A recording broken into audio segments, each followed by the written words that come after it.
Okay, testing. Thank you for that terse and grudging introduction today. Thank you for coming, and I will get to it straight away. First I'm gonna just paraphrase two things. One, I'm a humble game designer. I was game director on this, so I am not going to be able to tell you amazing facts about user acquisition and the time shares, mind shares. It's the statistics behind it. This speech is completely focused on the creative side of the progress, so hold your disappointment down. And also, as Dave said, I've made Warhammer, so people usually after any speech I do, when I say if there are any questions, people ask me some obscure rule question about Warhammer or Mordheim on a book that I wrote 15 years ago.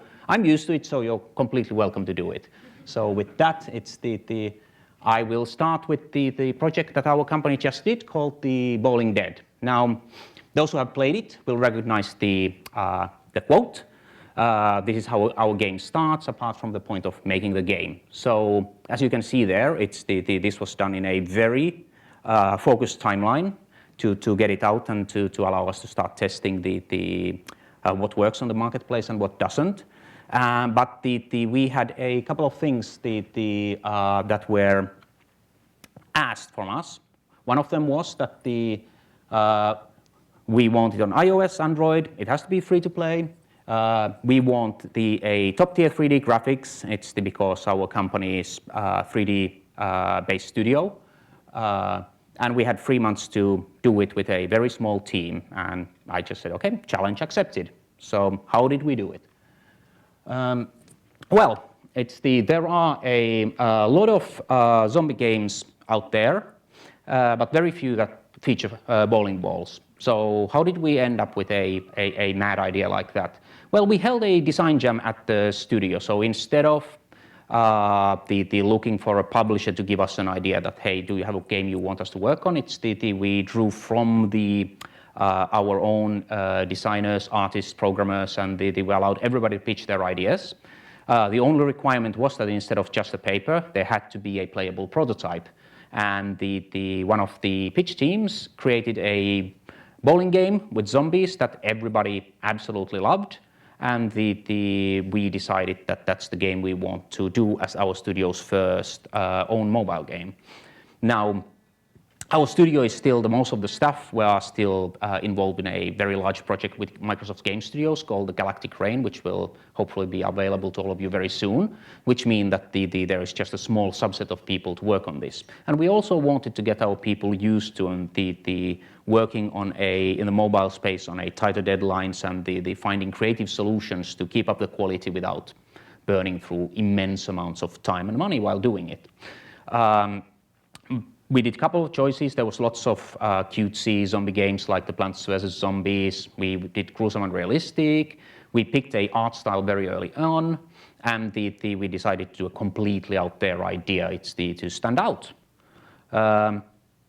So, since we wanted to do high quality 3D graphics, as anybody who works in games industry will tell you, that's what takes a lot of time and money and people and nerves and causes lots of frustration because you need lots of technology. Well, we didn't have any of that, so we had to find another way to do it. Well, how to tackle that? We picked the engine that allowed us to get this production straight away. Our studio does a lot of their own technology.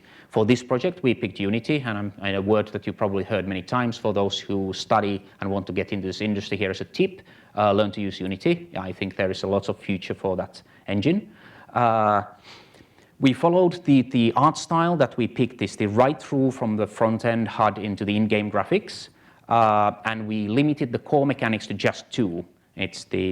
So we would have time to polish them to high degree of quality. We see a lot of games that especially startups do with tons of features, and many of them have very good ideas behind them, but the problem there is that getting a great idea for a feature and then polishing it into a really high usability level are two very different things.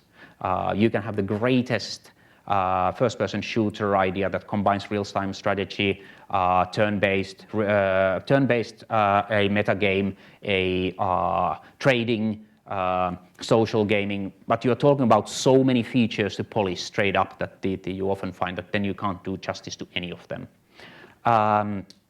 And the other decision we did, we see a lot of games that they just try to bring over the console controls to mobile. We said that whatever we do, it's let's base the controls on what the hardware is good at, which is touchscreen gameplay. And we started straight from the gameplay loop rather than worrying too much about what will the movies that present the story look like, or what's the lightning solution. We already had the pitch prototype of the bowling, and we iterated it. We gave it to our real life testers. It's both from the within and without the studio, who then came back and said this is far too difficult. We iterated. And we said, now it's going to be easy enough for everybody to pick up. We got more real-world users. They came back, said, far too difficult. And I can repeat this quite often, again, another lesson there is that we are all hardcore gamers in this industry. You want something that your user wants to be able to access, unless you're targeting a very small niche market. Don't believe that you know what's accessible enough. It's to find real people and let them tell you. It's I'm sure Dave has told those of you who study the subject matter this often enough, but it's always worth repeating. It's if there's a problem, you need to change the game. You can't change the gamers. Unfortunately, or fortunately, it's the consumers decide what's accessible, not us.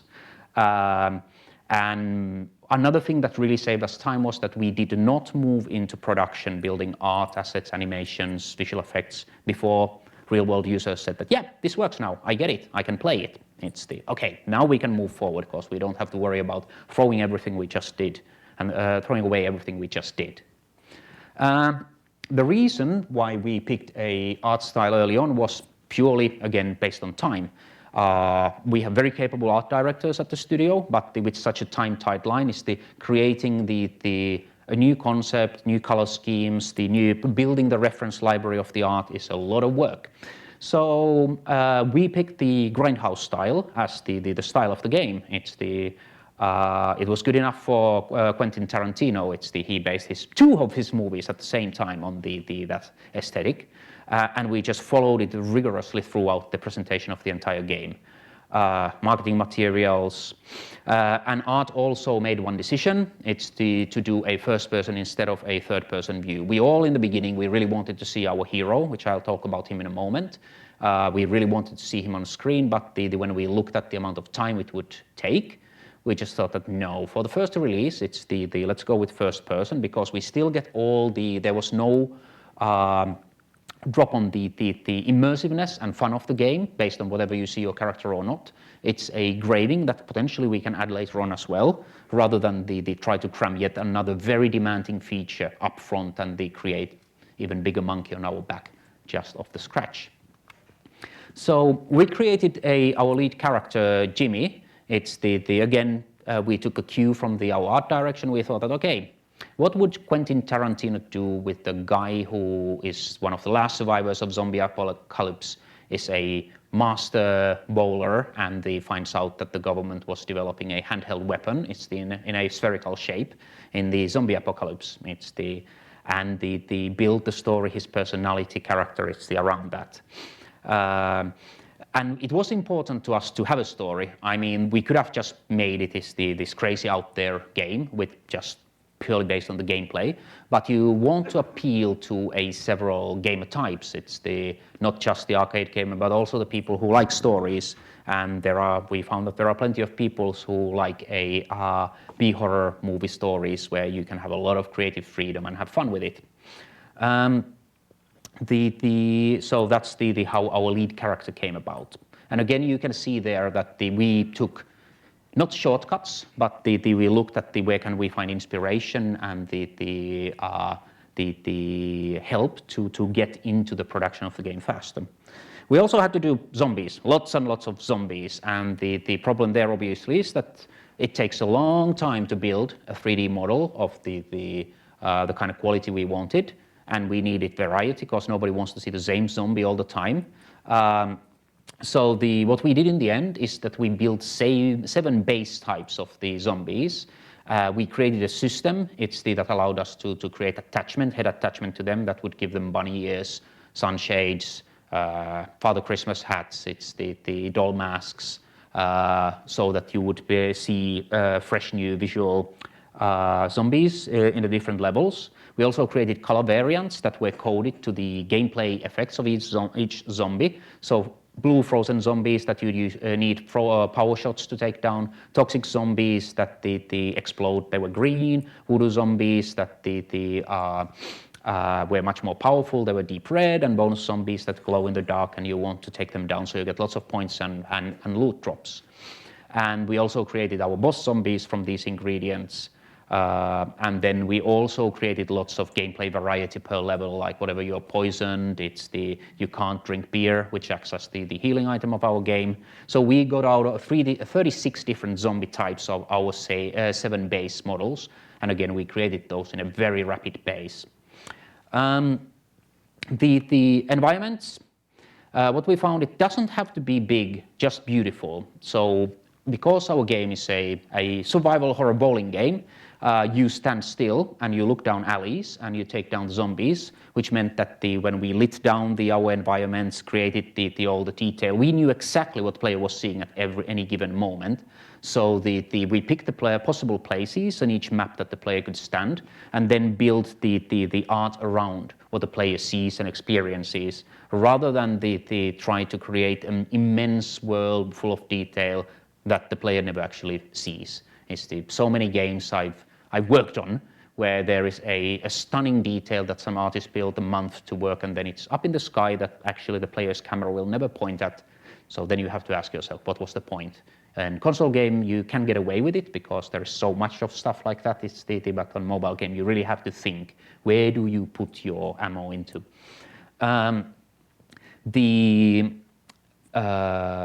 We built several themes into each environment. So our first environment was the city back alleys, and we used different lighting, different details, different environmental features within the same map to create lots and lots of levels into a relatively small 3D world. And we also used the fog levels to change the feel of the place. And that worked really well. We got a huge number, it's about 24 different levels out of a single environment. And again, it's just one of those things that when you want to do something high quality, it's look at what you actually need to build rather than what you want to build. It's always think of what the player is experiencing and seeing. That was what we were thinking. So I mentioned to you that we had a story in the game. Well, we found out a little bit too late that our engine had no movie player at all. And we've already written the story and hired the voice actor and everything, and we went, okay, we don't have time to incorporate a movie player, so what do we do? Well, we took our solution for displaying the HUD and the front end, and using animations. We created fake movies into the game, and nobody knew it. They look just like any other rendered movie. Except they are all fake. It's actually done in the in-game engine. Another lesson there is that in the end we didn't have to spend that time and effort into incorporating a movie player, because we got the quality and the content we wanted actually faster by using the HUD solution of the engine. Interesting thing there as well was that because we wanted to have a really crazy but gripping story, and we hired a veteran voice actor and a Hollywood vet writer who's worked on a lot of big movies to do the story. And initially, when we were looking at creating a story, we thought that where do we find a really good voice actor and a writer who wants to work on this? This is never going to work. I mean, as you might have guessed, I'm not a native English speaker. I wrote the original story, but for the dialogue, especially since this is a horror comedy, you need somebody who is a very well versed in the English language and the writing, especially dialogue, which is not my strong point.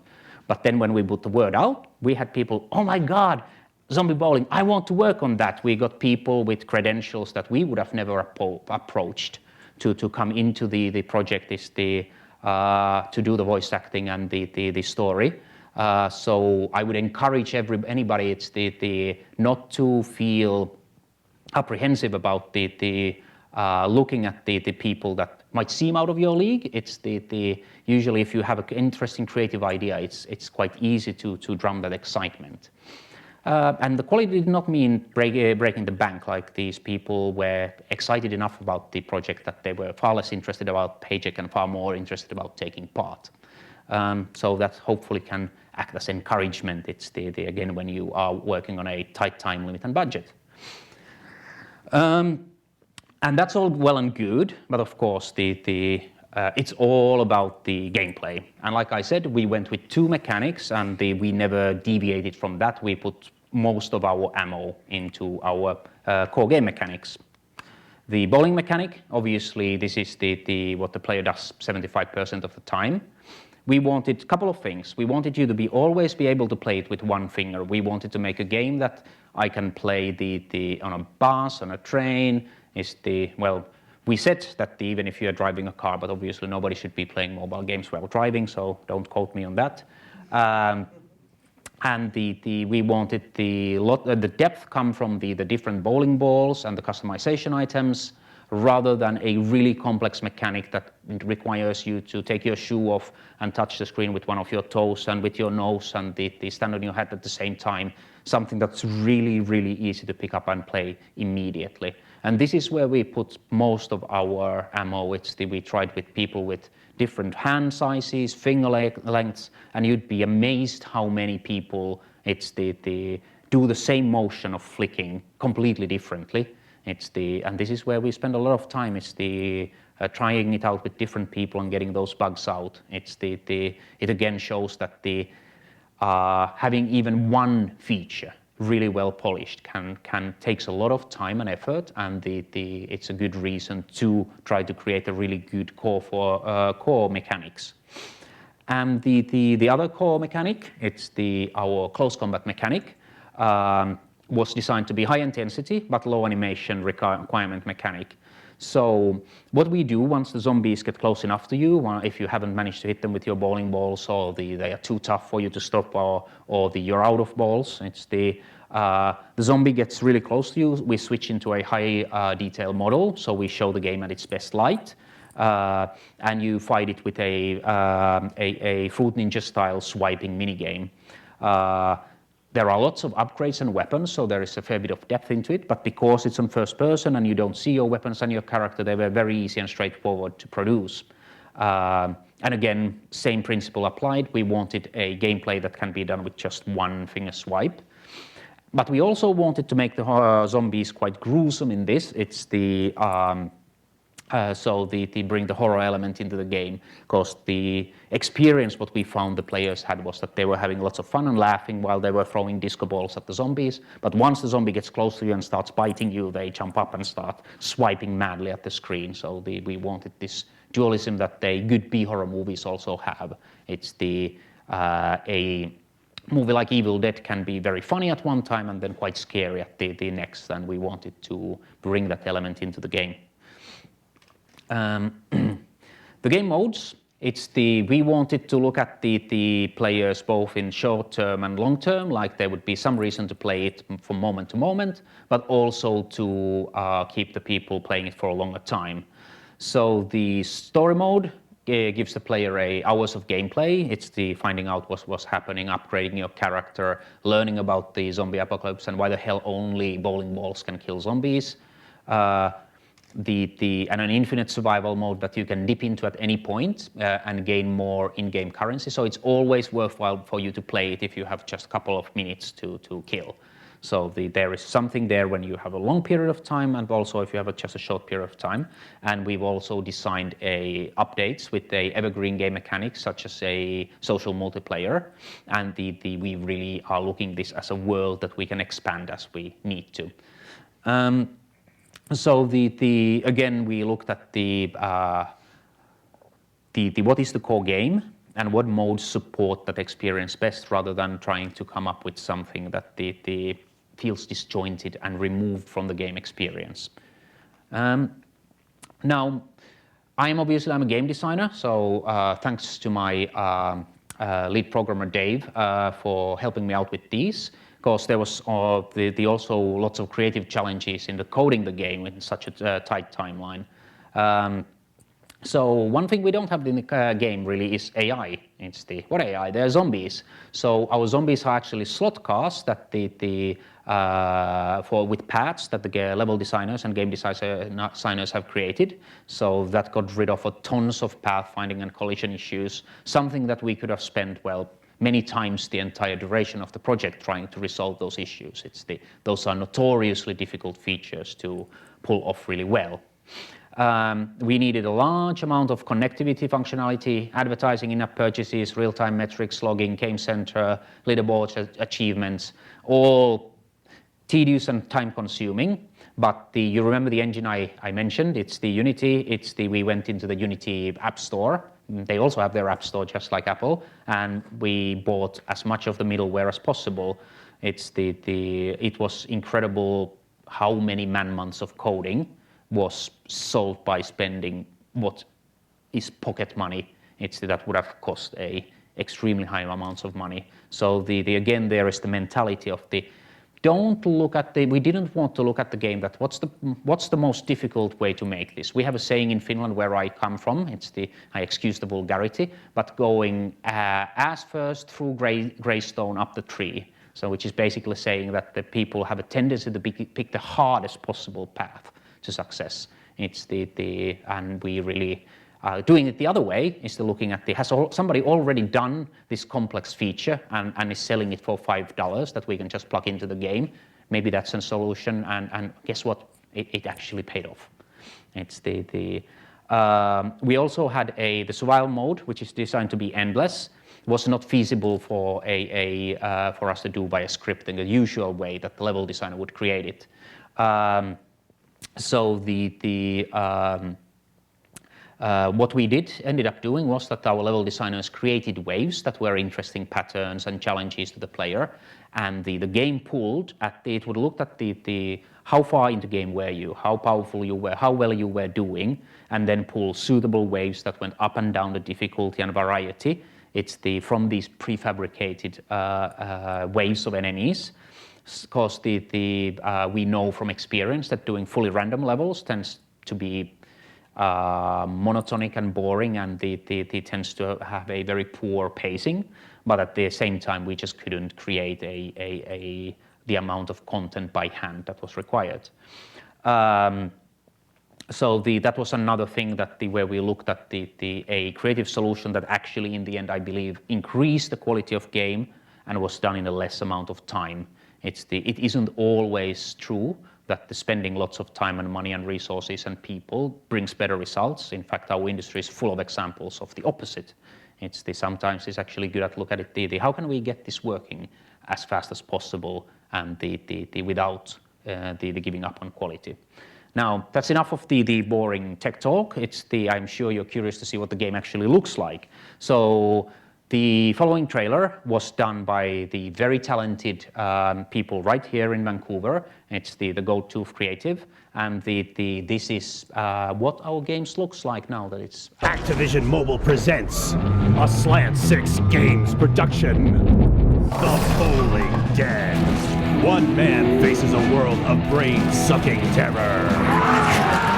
One man and his ball. Now that's what I call entertainment. Hordes of zombies in 3D, HD, and ball.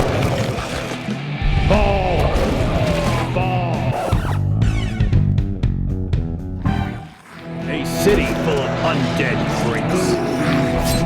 All the weapons you can carry. And one nasty clown. Why'd it have to be clowns? The Bowling Dead. I'm gonna need a perfect game. And thank you to the Go-To Creatives for totally getting what the game is about. As you can see, they carried the aesthetic and the feeling and the B-movie vibe to the trailer as well. And the one question, I have a little bit of a secret to tell you. I was actually not supposed to be giving this talk because we are actually not.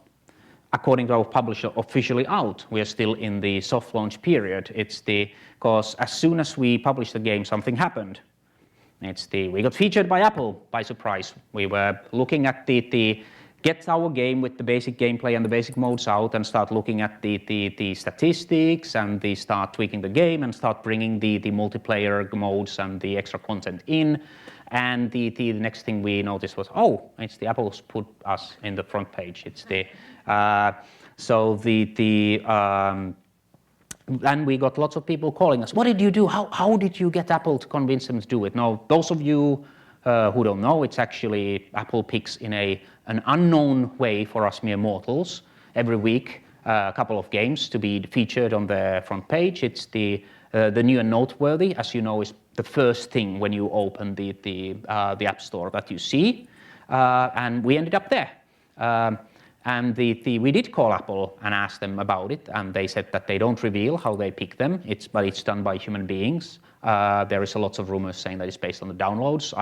I emphasize, because we went on a complete radio silence, that's not true. We actually tried to avoid them from noticing us, but damn, people were too smart. And when we called them, they said that our publisher is Activision, so there is probably a bigger chance if your publisher is well known that somebody at Apple will actually open the app and look at it. I mean, imagine the amount of apps they get every week. So they have no time to really their editorial team to review everything. And they said that it's usually done by somebody inside of Apple saying, this is really cool, we should put that into our featured page. They said that they want quality, and above all, they want a game that is based on what the hardware can do. They have a lot of games that come out that are just ports from the other platforms to Apple. They are not that interested in them, at least according to themselves. They want to see somebody do something for their hardware that really pushes it. So we started to obviously, once Apple featured us, lots of people downloaded us, and we started getting things like the game trailers featuring us as the app of the day, the app of the week. And the end result was that for our soft launch period, we were looking for 1,000 people, and we ended up something like 110,000. But the game is actually launching a little bit later, so hopefully next year I can do this again and tell you about the actually fully launched game with the rest of the features. Now, since this is a mobile game, we actually are running at our table a nice little competition. So our game features a random zombie facts. What would be an example, like zombies hate fast food. So what I'd like you to do is if you want to win help me to develop the game, is to come up with your own zombie fact. Throw it at our Facebook page or Twitter it to us. Or throw it on our forums. And we put the best one into our game, and we will give you a poster from the game. Our lovely marketing manager Ruth will be happy to help you out there. So please put that into your social networks, and you will get to help us to develop the game. And that is my speech, and I would like to first of all thank you all for coming, and then open the floor to any questions. Thank you.